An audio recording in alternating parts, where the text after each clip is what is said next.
Assalamualaikum warahmatullahi wabarakatuh. Salam sejahtera untuk kita semua. Bertemu kembali dengan saya Adi Pamungkas, admin Dapodik khusus bidang GTK.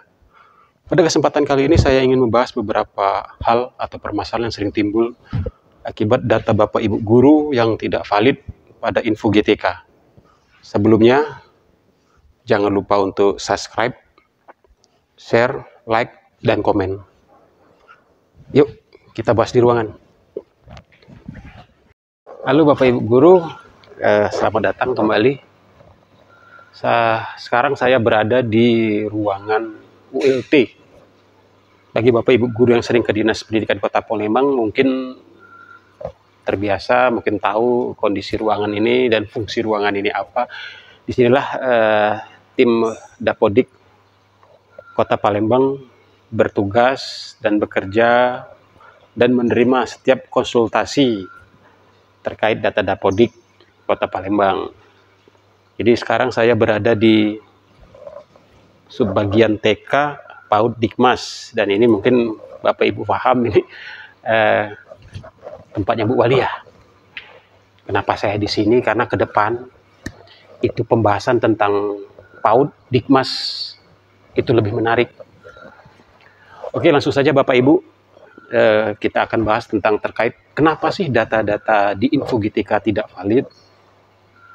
Terkadang juga Bapak Ibu guru tidak peduli dengan data-data pribadi masing-masing. Hari ini kita akan bahas satu persatu. Yang sering terjadi itu satu, nama lengkap harus sesuai dengan data di kartu keluarga atau data kependudukan di Dukcapil. Jadi mulai tahun 2019 Bapak Ibu, Dapodik telah terintegrasi dengan data Dukcapil. Jadi data Bapak Ibu guru di Dapodik itu telah terintegrasi dengan data Dukcapil. Berarti NIK, nama lengkap, tempat tanggal lahir, nama ibu, status, dan alamat itu harus merujuk ke data di Dukcapil. Jadi mulai sekarang Bapak Ibu guru harus tertib administrasi dan peduli terhadap data pribadi masing-masing. Bagaimana bila Bapak Ibu terjadi kesalahan data di Dapodik? Solusinya, silakan Bapak Ibu melakukan verbal PTK melalui operator sekolah. Setelah itu silakan lakukan rekonsiliasi data dengan Dukcapil setempat. Itu terkait data pribadi Bapak Ibu. Begitu juga mungkin alamat rumah, terus mungkin juga status. Nah, ini sering terjadi itu status. Jadi bila ada perubahan status, segera perbaiki di Dukcapil. Yang kedua itu email. Terkadang email pribadi itu beda dengan email yang terintegrasi dengan data di Dukcapil. Jadi segera Bapak Ibu validasi data di Dukcapil dan yang di info GTK. Selanjutnya Bapak Ibu data terkait nomor handphone. Jadi nomor handphone itu yang terverifikasi oleh Dukcapil hanya 3 kali. Jadi nomor handphone itu harus terverifikasi dan terintegrasi dengan Dapodik. Gunanya apa Bapak Ibu? Jadi nomor handphone itu berguna bagi pemanggilan pelatihan, pemanggilan diklat, bahkan pemanggilan PPG. Serta yang mulai dilaksanakan di tahun 2020 kemarin itu bantuan kuota dari Kemdikbud. Jadi nomor handphone Bapak Ibu harus aktif dan terintegrasi dengan Dapodik. Lumayan dapat paket data gratis. Selanjutnya Bapak Ibu yang perlu diperhatikan itu riwayat pendidikan. Jadi pada laman SP Datadik Bapak Ibu, riwayat pendidikan itu harap diisi dengan lengkap dari jenjang terendah sampai ijazah terakhir. Berarti dari jenjang SD sampai Bapak Ibu menyelesaikan pendidikan terakhir. Nah, itu harus diisi. Berguna untuk pemetaan dan pemanggilan diklat Bapak Ibu. Jadi pemetaan itu berdasarkan rumpun mata pelajaran. Jadi misalnya bahasa Inggris, nanti pemanggilannya berdasarkan kompetensi bahasa Inggris.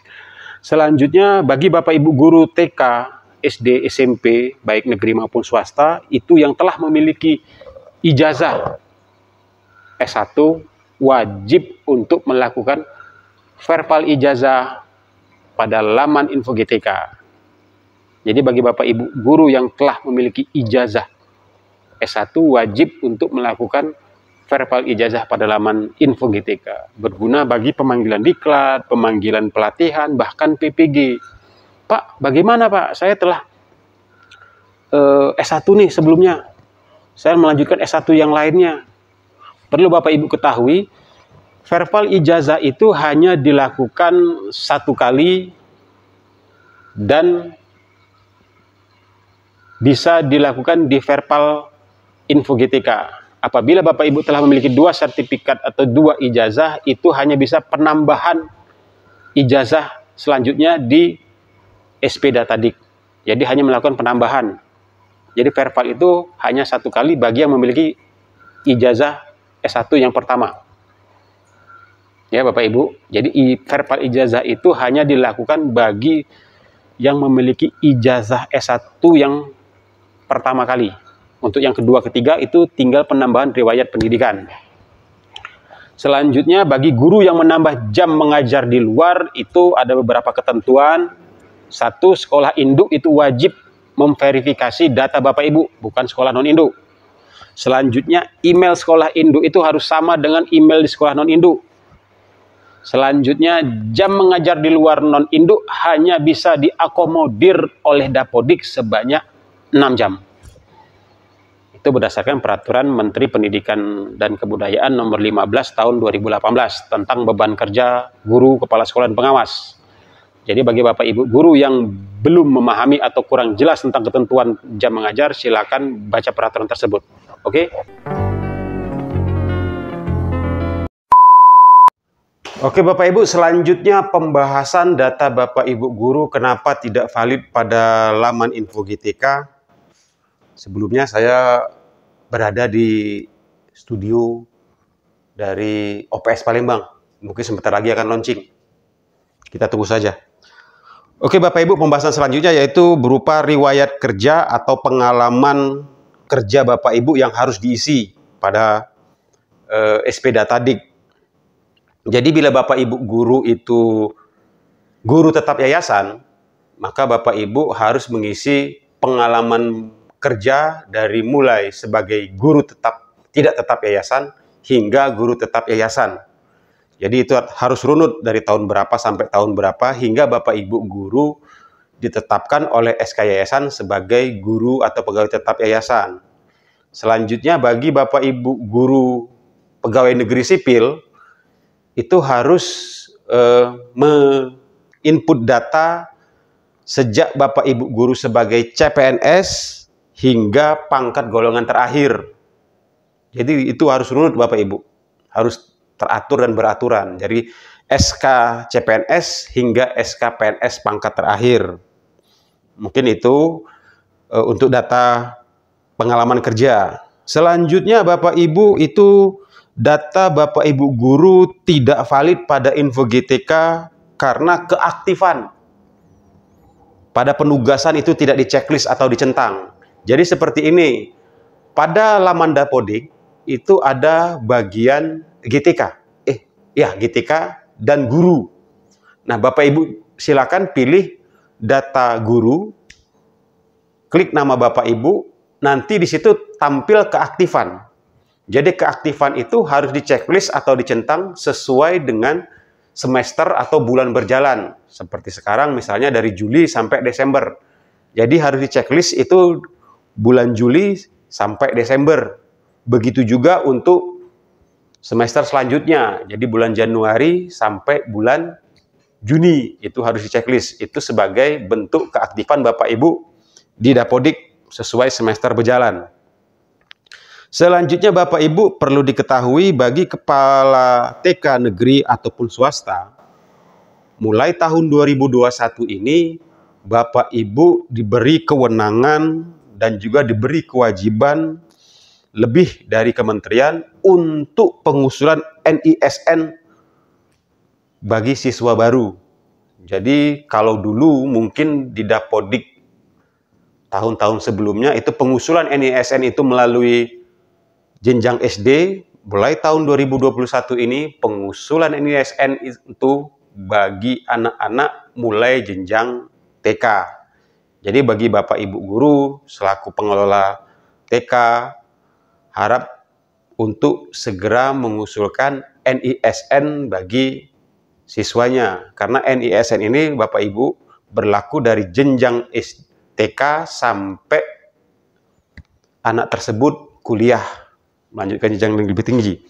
Selanjutnya Bapak Ibu guru, bagi Bapak Ibu guru yang menjabat sebagai PLT, maka Bapak Ibu guru harus tetap mengajar sesuai mata pelajaran yang diampu, merujuk pada sertifikasi pendidik yang Bapak Ibu miliki. Jadi Bapak Ibu guru yang PLT itu harus tetap mengajar merujuk pada sertifikasi pendidik yang Bapak Ibu miliki. Dan PLT juga diwajibkan untuk induk di sekolah di mana Bapak Ibu sebagai PLT. Jadi itu mohon Bapak Ibu perhatikan dengan teliti tentang penugasan sebagai PLT dan sertifikasi pendidiknya. Selanjutnya saya ingin memberitahukan bahwa mulai Dapodik 2022 penambahan PTK baru sebagai guru itu wajib memiliki ijazah S1. Jadi bagi Bapak Ibu guru yang memiliki ijazah SMA atau SPG itu tidak bisa diakomodir oleh sistem Dapodik. Jadi guru itu sesuai Undang-Undang Guru Dosen harus memiliki sertifikat atau ijazah S1. Tapi bagi Bapak Ibu guru yang sudah lebih dulu terdata di Dapodik dan belum menyelesaikan pendidikan S1, diharapkan untuk meningkatkan kompetensinya.